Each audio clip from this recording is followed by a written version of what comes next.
दोस्तों, पिछली कुछ वीडियोस में हमने सुपरवाइज्ड लर्निंग में यूज होने वाले कुछ बेसिक एल्गोरिदम्स डिस्कस किए थे। मैं हूं प्रसून और इस वीडियो में हम उन एल्गोरिदम्स को रिव्यू करेंगे और देखेंगे कि पाइथन में हम कैसे इन एल्गोरिदम्स को यूज करते हैं।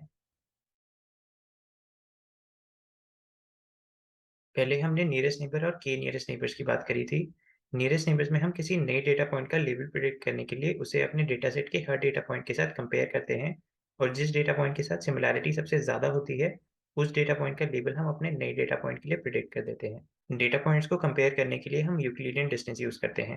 यूक्लिडियन डिस्टेंस निकालने के लिए पहले हम अपने डेटा पॉइंट्स को फीचर वेक्टर यूज़ करके रिप्रेजेंट करते हैं, फिर फीचर वेक्टर्स को कंपोनेंट वाइज सब्ट्रैक्ट करके डिफरेंसेस का सम निकालते हैं, और फाइनली इस सम का स्क्वायर रूट लेते हैं। यूक्लिडियन डिस्टेंस जितना कम होता है, सिमिलैरिटी उतनी ज़्यादा होती है। तो हम नए डेटा पॉइंट का अपने डेटा सेट में हर डेटा पॉइंट के साथ यूक्लिडियन डिस्टेंस निकालते हैं, और वो डेटा पॉइंट सेलेक्ट करते हैं जिसके साथ यूक्लिडियन डिस्टेंस सबसे कम है। इस आइडिया को हम इजीली एक्सटेंड कर सकते हैं। सिर्फ single most similar data point find करने की जगह हम के most similar data points find कर सकते हैं। क्लासिफिकेशन के लिए हम इन के डेटा पॉइंट्स का मेजॉरिटी लेवल प्रेडिक्ट करते हैं, और रिग्रेशन के लिए हम इन के डेटा पॉइंट्स के लेवल्स की मीन वैल्यू या एवरेज वैल्यू प्रेडिक्ट करते हैं। इस एक्सटेंशन को के नियरेस्ट नेबर्स एल्गोरिदम बोलते हैं। के नियरेस्ट नेबर्स यूज करने से नॉइस का इफेक्ट कम हो जाता है। फॉर एग्जाम्पल, कभी कभी नए डेटा पॉइंट से most similar data point noise की वजह से सिमिलर होता है, और इसको यूज करने से हमारी प्रिडिक्शन गलत हो सकती है। इसी तरह हो सकता है कि कभी कभी लेबल की एरर की वजह से मोस्ट सिमिलर डेटा पॉइंट का लेबल गलत हो। तो इन केसेस में के most similar data points use करने से हमारी प्रिडिक्शन गलत होने के चांसेस कम हो जाते हैं। उसके बाद हमने लीनियर मॉडल्स डिस्कस किए थे।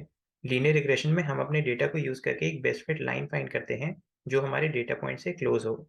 हम एक स्कोरिंग फंक्शन जैसे मीन स्क्वेयर्ड एरर यूज़ करते हैं अलग अलग लाइंस को कंपेयर करने के लिए, और जिस लाइन का स्कोर सबसे अच्छा होता है उसको हम अपना मॉडल बोलते हैं। इन्फ्रेंस के लिए हम नए डेटा पॉइंट के फीचर की वैल्यू निकालते हैं और अपने मॉडल को यूज़ करके लेबल प्रिडिक्ट करते हैं। लीनियर क्लासिफिकेशन में हम ऐसी लाइन फाइंड करना चाहते हैं जो रेड और ब्लू डेटा पॉइंट्स को सेपरेट कर पाए, और इसके लिए हम मिसक्लासिफिकेशन एरर जैसा स्कोरिंग फंक्शन यूज़ कर सकते हैं।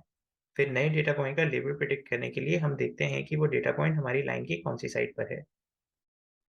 इन मॉडल्स को हम हायर डायमेंशंस में इजीली एक्सटेंड कर सकते हैं। हायर डायमेंशंस में हमारा मॉडल एक लाइन होने की जगह एक हाइपरप्लेन होता है। डिपेंडिंग ऑन कि हमारे डेटा का मेन सिग्नल लीनियर है या नहीं, ये मॉडल्स किसी केस में यूज़फुल होंगे और किसी केस में यूज़फुल नहीं होंगे। हम इन मॉडल्स को लीनियर विद नो नॉइज़ या लीनियर विद नॉइज़ वाले केस में यूज़ कर सकते हैं।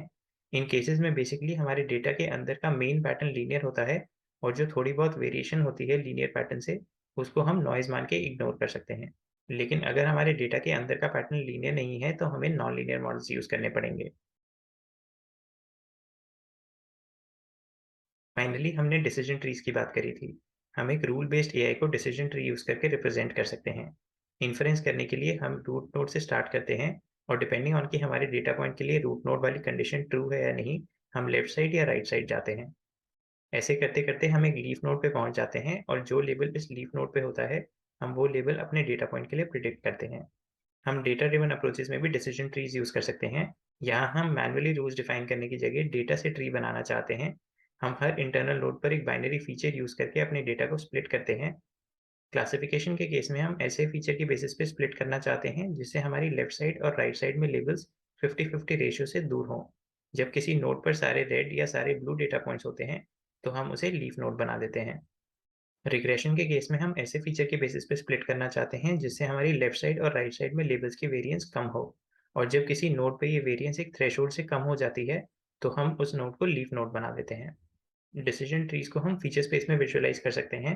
हर नोड से एक हॉरिजॉन्टल या वर्टिकल लाइन बनती है, और इससे हमारी फीचर स्पेस छोटे छोटे रीजन्स में डिवाइड हो जाती है। किसी नए डेटा पॉइंट का लेबल प्रिडिक्ट करने के लिए हम जब ट्री में रूट नोड से लीफ नोड तक जाते हैं तो हम फीचर स्पेस में बेसिकली फाइंड कर रहे हैं कि हम कौन से रीजन में हैं, और फिर इस रीजन में जो डेटा पॉइंट्स हैं उनका लेबल यूज करके हम नए डेटा पॉइंट का लेबल प्रिडिक्ट करते हैं। तो दोस्तों, अभी तक हमने इन सिंपल मॉडल्स की इंट्यूशन डिस्कस करी। अब देखते हैं कि इनको अगर हमें एक एक्चुअल डेटा सेट पे यूज करना है तो वो हम कैसे करते हैं। बेसिकली पाइथन की एक लाइब्रेरी है साइकिट लर्न, या शॉर्ट में एसके लर्न, जिसमें बहुत सारे बेसिक मॉडल्स ऑलरेडी इंप्लीमेंटेड हैं। तो हम इस लाइब्रेरी को यूज करके अपने डेटा सेट पे इजीली इन मॉडल्स को ट्रेन कर सकते हैं। चलिए देखते हैं ये कैसे करते हैं। जैसा कि हमने पिछली वीडियोस में देखा था, दो स्टेप्स होते हैं कोई भी मशीन लर्निंग सिस्टम में, ट्रेनिंग और इन्फ्रेंस। तो sklearn में भी हम इन एल्गोरिदम्स के लिए ये दो स्टेप्स देखेंगे। ट्रेनिंग के लिए हम sklearn का फंक्शन फिट यूज करते हैं, और इन्फ्रेंस के लिए हम sklearn का फंक्शन predict यूज़ करते हैं। तो फॉर एग्जांपल ये कोड है k नियरेस्ट नेबर्स के लिए जिसको हम क्लासिफिकेशन के लिए यूज़ कर सकते हैं। यहाँ हमने एक सिंपल सा डेटा सेट डिफाइन किया है। अब हम अपने मॉडल को इस डेटा सेट पे ट्रेन करना चाहते हैं। तो सबसे पहले हम इस लाइन में एक k nearest neighbour model initialise करते हैं। यहाँ n नेबर्स हमारी k की वैल्यू है। फिर हम अपने डेटा सेट पे फिट फंक्शन कॉल करते हैं और उसके बाद एक नए डेटा पॉइंट पे प्रिडिक्ट फंक्शन कॉल करते हैं। इसी तरह अगर हमें रिग्रेशन के लिए k नियरेस्ट नेबर्स यूज़ करना है, तो हम k नेबर्स क्लासिफायर की जगह k neighbours regression model initialise करेंगे और बाकी स्टेप्स पहले की ही तरह हैं। ऐसे ही डिसीजन ट्री क्लासिफायर और डिसीजन ट्री रिग्रेशन मॉडल्स भी हैं sklearn के अंदर और हम इस तरह इनको यूज़ कर सकते हैं। फाइनली लीनियर रिग्रेशन को हम ऐसे यूज़ करते हैं। अब लीनियर क्लासिफिकेशन वाला केस हम अभी नहीं डिस्कस करेंगे क्योंकि जो एक्चुअल इम्प्लीमेंटेशंस होती हैं लीनियर क्लासिफिकेशन की, वो हमने जो डिस्कस किया था उससे थोड़ी डिफरेंट होती हैं। तो इसके लिए हमें पहले लॉस फंक्शंस वाला कॉन्सेप्ट समझना पड़ेगा जो हम फ्यूचर वीडियोज़ में डिस्कस करेंगे। तो अब इन सब एग्जाम्पल कोड से हम कुछ चीज़ें ऑब्जर्व कर सकते हैं।